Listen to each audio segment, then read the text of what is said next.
We all have questions. Let's try to find some answers. It's the Craig Lord Podcast. In this episode of the Craig Lord Podcast, I question our language and why politicians do things the way they do. But the main crux of this episode is to get a full, in-depth story on the Dome Valley Landfill. And my guest, Michelle Carmichael, will be doing just that. So let's get started. Loud, opinionated, and ready to rant. Yeah. This is Craig Lord. Well, hello everyone, and thanks for joining me on the Craig Lord Podcast. For this episode, I want to start off by saying that there is something about politics that seems to have been missing for a very long time. But thankfully, some of our political people are starting to understand this. I know that right now, National and ACT are jumping on board this particular vessel, albeit well overdue, but at least they are climbing on board, and this vessel is all about discovery, a research ship that seeks to find what the people actually want. Politicians for too long have been making shrewd promises during election campaigns purely to get into office. But then it becomes all about their own agendas with spin and lies and why the election promises are not being followed through on and why new agendas are suddenly appearing and being pushed through. This isn't exclusive, though, to central party politics. Auckland Council is a prime example of this with its handful of activist councillors, and it needs to change. My belief is that people elected into office are temporary custodians there to look after the people and the assets of the people while continuing to maintain and improve the livability of our particular little settlements, whether that be city, town, urban, rural. The kicker is, these elected officials should be asking the voters and the people what they want and asking them properly, not in these token gesture formats that we've been getting for so long. Those wanting to be elected into office need to have ideas and goals to share with everyone, but they should not be acting on them until the people want it to be so. Keep in mind though, there is a clear difference between local body and central. While both can have ideas and suggest ways to do things, local government is contrasting in the way it happens. Well, kind of. Because always keep in mind that a council is not a particular political party. It is made up of a bunch of individuals who have their own plans rather than a central policy party group. So the crux of this point is that feedback and consultation is essential, and while council and central say they ask for feedback, they're not proactive enough about it. They're not proactive in getting it, and a few press releases doesn't cut the mustard. It can be done a whole lot better, and we all demand it. So let's make that happen. If you want political correctness, You'll need to go elsewhere. because this is the Craig Lord Podcast. Alrighty then, I need to talk about language. It's important because it's hot right now. The New Zealand government and mainstream media need to think about the bigger picture when it comes to our language, and I'm talking about te reo and English. Now, even if you don't understand what is being said, it would be difficult to deny that the Māori language, when spoken, is quite beautiful. It's wonderful to hear. It's not harsh, it's not squeaky, it has a stunning flow and a sound to it, but because it was becoming a dying language due to it being so exclusive, unique and horribly oppressed by previous generations of colonial settlers, it needed rescuing. We know this. I have no problem with that. Regardless of your particular genetic background though, all New Zealanders should be proud to have such a beautiful language exclusively zoned to our wee nation. And we should all be playing a part to keeping it alive. However, the way it is being so carelessly inserted and used within the English language right now creates for me a massive problem. It nullifies itself, makes it become a bizarre form of pidgin English, a hybrid that to me is dangerous as it has the potential to make things way worse, not better.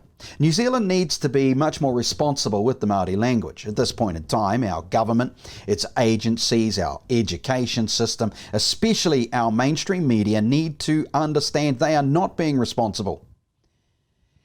Certain words are definitely becoming more mainstream in their use, which is fine.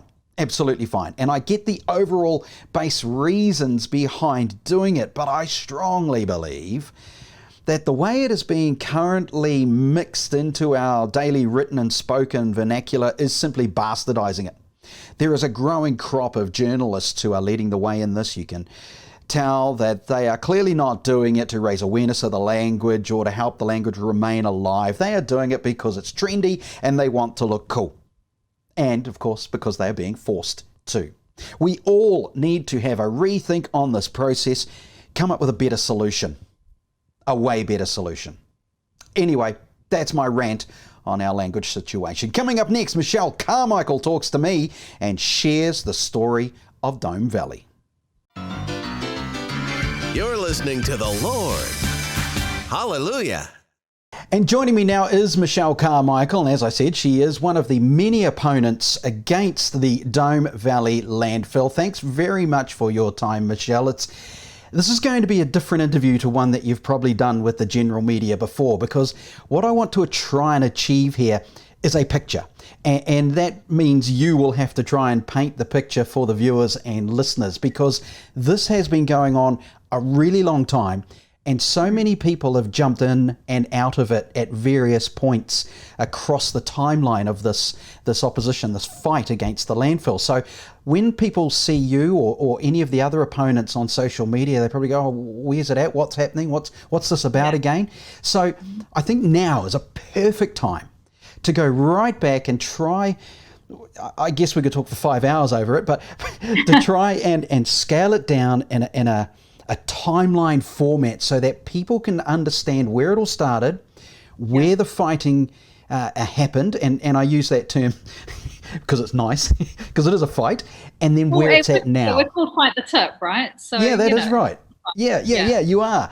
So let's do that. Let's start right at the very beginning. At some point, you and the people who live in that area heard the news that a landfill was destined to come your way. So try and start painting for us how this has all come about. So the first person that actually released this was a lady called Leanne Barry. She lives at the entranceway to where the landfill will be. She got a knock on her door from a waste management, expert representative to say, well, you've got the privilege of having a landfill going to be put in next to you. That was the words apparently used. So that was released to the local Matters media and went out to the community. And then Waste Management advertised some open days for people to go to. And so a lot of us went along to those to see what they had to say, saw a few gaps in what they told us and what the realities were, and organised some community meetings, and it just grew from there through a community Facebook and there was a private meeting of neighbours here that sort of started off that Facebook group, and I didn't get involved until it became the Facebook and after with the open days it happened as well, and then it just grew from there. Okay. Right, so now we all know how it started. Waste Management already knew this is where they wanted it. Somehow they'd decided by looking on a map or whatever that this is where we're going to put a landfill. And that's an interesting point too, because I know recently that Phil Goff has made the mistake of calling you all NIMBYs for not wanting to have a landfill in your own backyard. But at some point, did Waste Management ever say to you as a community, we've looked here, and all over the place, and this is the right spot? They did at the open days. They said they'd looked at quite a few other sites and decided that this was the best. At that point, the way it was explained, it was going to be the easiest accessible site for them, because originally there was a motorway to be that was going through to bypass Wellsford. And so they had an off-ramp pretty much at their doorstep from this motorway. But of course, that has since been, it's not going ahead at this point. And so, that's obviously possibly caused a few issues for them there. But I think they sort of looked at it. The other reason was because of the size of the buffer, so how far away it was from neighbouring properties. And they used that it was 2 kilometres sort of scenario, but actually that's not quite correct. There's someone within that distance of the site. But I think they sort of washed over the fact that there were so many waterways involved and all of the endangered species, and the fact that it's in the highest rainfall area in Auckland, which feeds into the Hoteo River and then out to the Kaipara Harbour. And so they sort of, they bypassed those waterways issues very early on and didn't mask. They didn't really come out open about that. So. Okay. So the next stage obviously was once the community groups started happening, the social media started happening, your voices got louder. And so you started really making your points well and truly known to the media and to Waste Management and the council. So it got to the point where there was a march down Queen Street, but there was a lot before that, wasn't there? Yeah, there was. We had a lot of roadside protests, which was predominantly local, local people from around the area, but we had some people come from Whangarei and things down as well. So it got some coverage with straight away. We're on TVNZ, and and so that hit at that point too. So there were some things released about that, like when the Overseas Investment Office application became available to us, that hit the media as well. So there were things that sort of went in that timeline. So we had a lot of community meetings. We got people involved from across the Kaipara district, because obviously it wasn't just going to be about our area. We've got potential effects right out to the Kaipara Harbour, and that's a huge catchment and a huge resource for New Zealand. And so the reach and the potential effects of this landfill grew to not just being about locals. And of course, for me, that was my driver to get involved with the Kaipara Harbour, because of the planting we do out at my school where I teach to protect it. And it just seemed ludicrous to be doing all this work to help improve and protect the Kaipara Harbour, and then to have an industry go, we can just put a polluting activity at one of its headwaters and think that's okay. So that's a part that really intrigues me, because I know you and all of those around you, you've done a lot of homework, you've done a lot of research on the land and the area. You've presented that. You've presented it in Wellington, you've presented it to Waste Management and Auckland Council. But from what I can see, it seems to have been ignored or pushed to the side. Is that an accurate assessment or not? It really, we've followed process, and there has been a process to actually follow, which is what we did. There was over 950 submissions to Auckland Council against this proposal, including government entities, including all the iwi entities and the community. And for that to still get approved at that level of opposition, and the arguments are very valid that are against it, for that to actually still get approved was a huge surprise. And it really rocks your belief in the system that we have in New Zealand. Now that's put obviously a different angle on the fight now, because at that point, with them not listening, them approving it, that gets the tick, it gets the seal. Theoretically, Waste Management can now send the contractors in to start roading and grading and digging holes. But that's not where you and the community have said it's going to end, is it? Correct. So the next process then was the Environment Court, and we truly believe we were heading this way anyway, irrespective of whether or not it was approved or declined, because we believe Waste Management would probably go to the Environment Court to appeal a decision that declined it as well. And so we sort of knew that's where it was heading.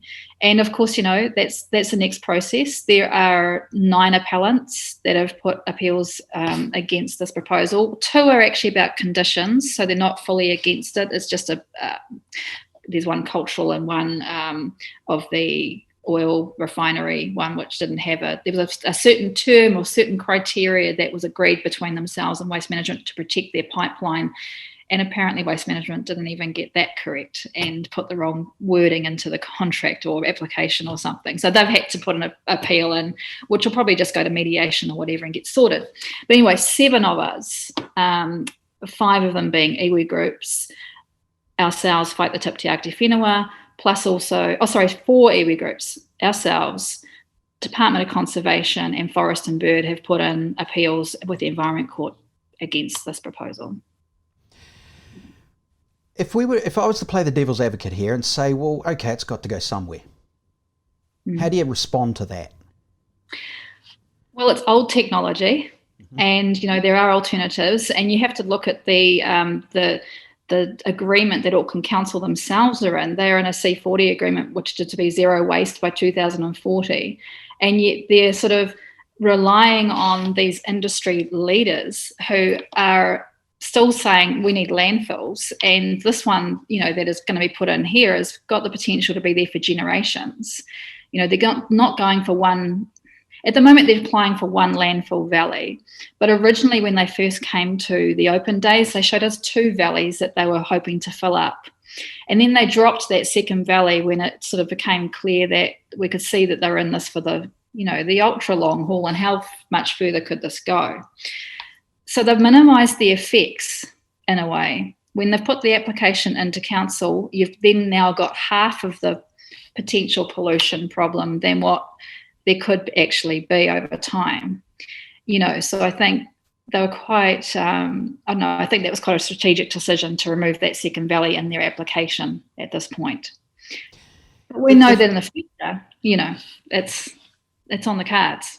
Yeah, if we were to look at what they're saying for the size of a landfill, this is a big entity, isn't it? This is a massive piece of dirt that's going to be dug up and then refilled with everyone's rubbish. Yeah, correct. The one valley that they've just applied for now is 60 hectares.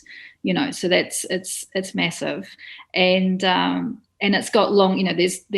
It's going out into the future. So you have to question if Auckland Council were committed to their zero to waste by 2040, why are they even contemplating allowing someone to put a landfill in that will last much longer than that? Now, a lot of the conversation that I've heard and bits and pieces I've read, and this is why I wanted you to paint this picture, because there is so much to take in, and unless you're involved in it all the time, you only get a spattering of information. So this is fantastic. They've been talking about liners and trying to make the landfill environmentally friendly, and that sort of thing doesn't seem that it fits in the same sentence, a landfill and environmentally friendly. What exactly are they going on about? Well, when you have to give them credit that for a landfill operation, they are probably, the best in the country in the respect of the technologies that they're saying that they're going to use. Part of our executive did a site visit there, and they said, on the surface, it looks well run, for instance. But, we have heard other things about conditions not being completely followed, and there have been, there are cases around the country where that has happened. We've also had things like the Hampton Downs landfill fire. Now that's simply, we've heard from people in the industry, it's simply by someone disposing of their lithium battery. And so, you can have something that can be as simple as a small bit of waste, getting in there, that can create a problem. And of course, deep-seated fires and landfills, they have the potential to go through that plastic liner and basically undermine the integrity of it. And so I think when you've got an area of the highest rainfall and you're wanting to dig up 14 kilometres of waterway to put this landfill in such an important headwater to our largest harbour in the southern hemisphere, breeding 98% of our snapper from that stock, from that area. So that's where it's bred, the West Coast snapper, sorry. So it's such an important resource. So why are you just relying on technology that you cannot 100% guarantee it will never have a failure?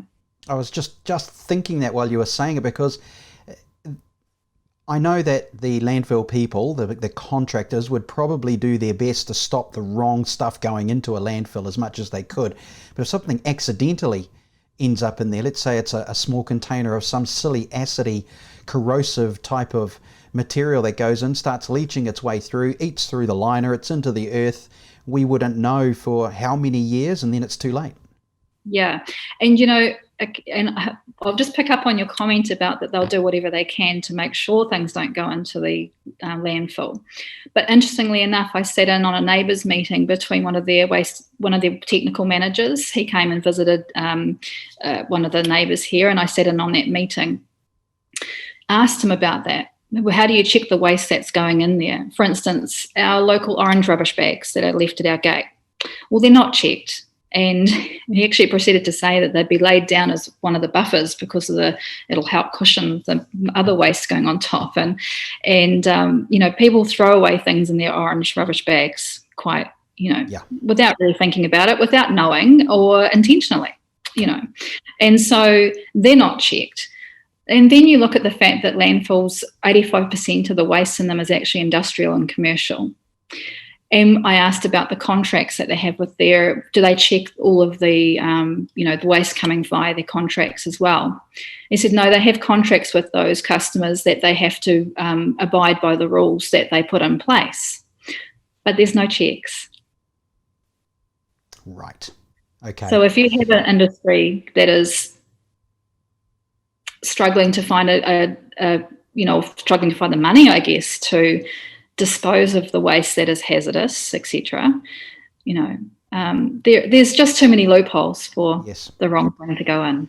I guess the elephant in the room, so to speak, is the political parties. One would expect that the Green Party would be standing behind you, supporting you 175%, yelling from the rooftops, do not do this to New Zealand.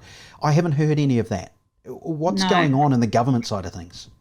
There is a lot of focus on waste minimisation happening, and so that is very positive, and that's good. But what we have sort of discovered, and we did have a meeting with the Greens. They were one of the last parties to actually meet with us, and they weren't.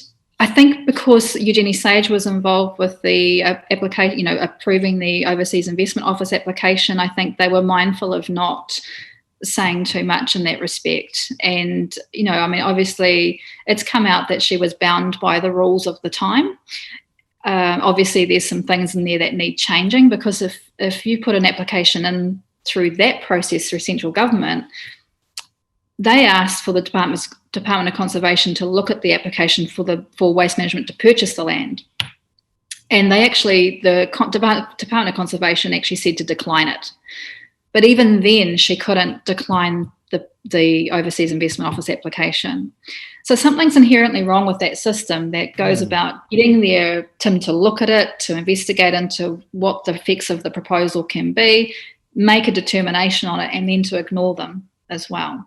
And so, the system has to change. Does that mean they're sitting on their hands or holding them up going, oh, there's nothing we can do, this is the rules? They're bound by rules as for what we're being told, but you've only got to look at some of the protests that have happened recently across the Harbour Bridge, for instance.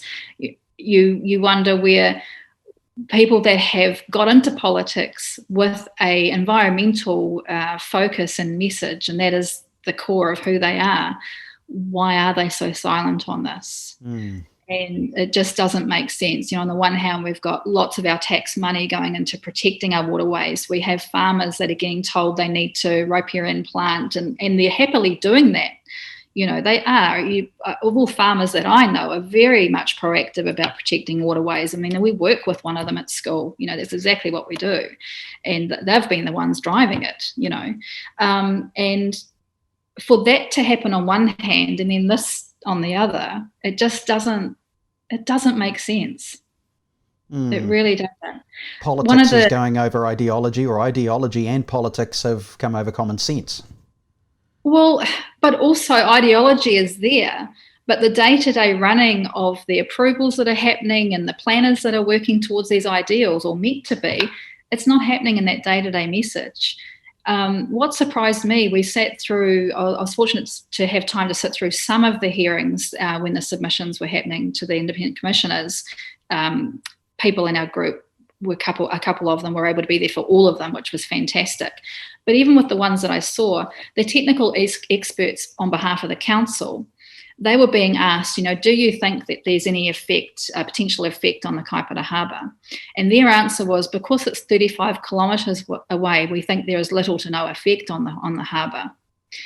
Now, if that's the case, are all the farmers in New Zealand who are 35 kilometres from a coastline exempt from having to plant?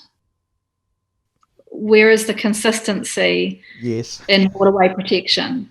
Yeah, okay. Yeah, that's very good logic, actually. And you can't have logic like that when it comes to a political discussion. It's not allowed. I'm sorry. Yeah. So this has gone on for a while. It's still ongoing. It's been given tick by certain officials. You've said that you all felt that that was probably going to happen and you'd end up in the environmental court. Mm-hmm. What are the odds? What are your chances? What do you feel as a community that your chances are in the legal system? Yeah, when I approached Andrew Briggins, our lawyer for our group, he was very, he was very encouraged by the fact that not all the commissioners approved this application. So the chair, she of the independent commissioners, she had actually wanted it to be declined, and she outlined a whole lot of reasons, cultural, environmental, as to why this should be declined. And when you read through that, it was very much affirming all of the concerns that we had as community, as iwi, as even government organisations that were concerned about the environmental impacts. And so that is encouraging. It's not often that you have a split decision. This is what we've been told from our legal advice. It's not often that you get that split decision. So that is encouraging. And, and for so many submissions against it, for so many appeals that have gone on it against it, it's not just community. We're talking iwi, we're talking government as well. Yeah, So, for me, this is bigger than just, as Phil Goff said, little NIMBYs worried about a landfill in their own backyard. This is, to me, a bigger picture, because if it's going to happen there, it can happen anywhere. And it's really important for people to know that they can fight the system and that things like this shouldn't be happening. Well, that's just how I see it. yeah, and that's precisely why we didn't stop at just this local issue. We put in a petition to central government to ban landfills near waterways in New Zealand. So, because yes, if it could happen here, and it's not just an insignificant waterway. The connections that it has out to the Kaipara Harbour, that is significant. And it's the highest rainfall in Auckland. In fact, Auckland Council back in the 80s determined that this was that this area and closer to the Kaipara, it was actually looked at as a possible freshwater resource for Auckland City. And so it was because the Hoteo is actually the second largest source of water, second only to the Waikato River. So, I don't think you muck around with a freshwater resource like that. Yeah, when you say it in that manner, it's kind of like, well, then they want to put a landfill there. Something's not adding up. It adds up for the finances. It doesn't add up for the logic. Exactly. I think I said on one of the interviews, it doesn't make sense, but what it does make is dollars. Yeah. So, yeah. Okay, so what's the time frame now? Is this going to drag out for years? We have been given an indication that the Environment Court will probably be looking at it sometime next year. Mm-hmm. And so in between that time, we actually also have the plan change application that we're still waiting to hear on. We're still waiting to hear that result. And so the commissioners will make the decision based on that as well. And then that will basically be being told it gets rubber stamped by the council. The councillors and the mayor, they could overturn it, but they would be up against legal issues if they did, because they've, in effect, hired the independent commissioners to make this decision for them. So anyway, once that plan change goes through, we have had indications through communication that it should be looked at the Environment Court all collectively together. So the plan change and the resource consent application, which is how it happened with the submission process as well. So, yeah. So anyway, the timeline, we're looking at hopefully hearing about the plan change by the end of this year was what we've been told, and then court case next year. But of course, at that point, they didn't actually know how many appellants there were. And so I guess it's a pretty complex case. And so it's, our guess is... It's a long haul, isn't it?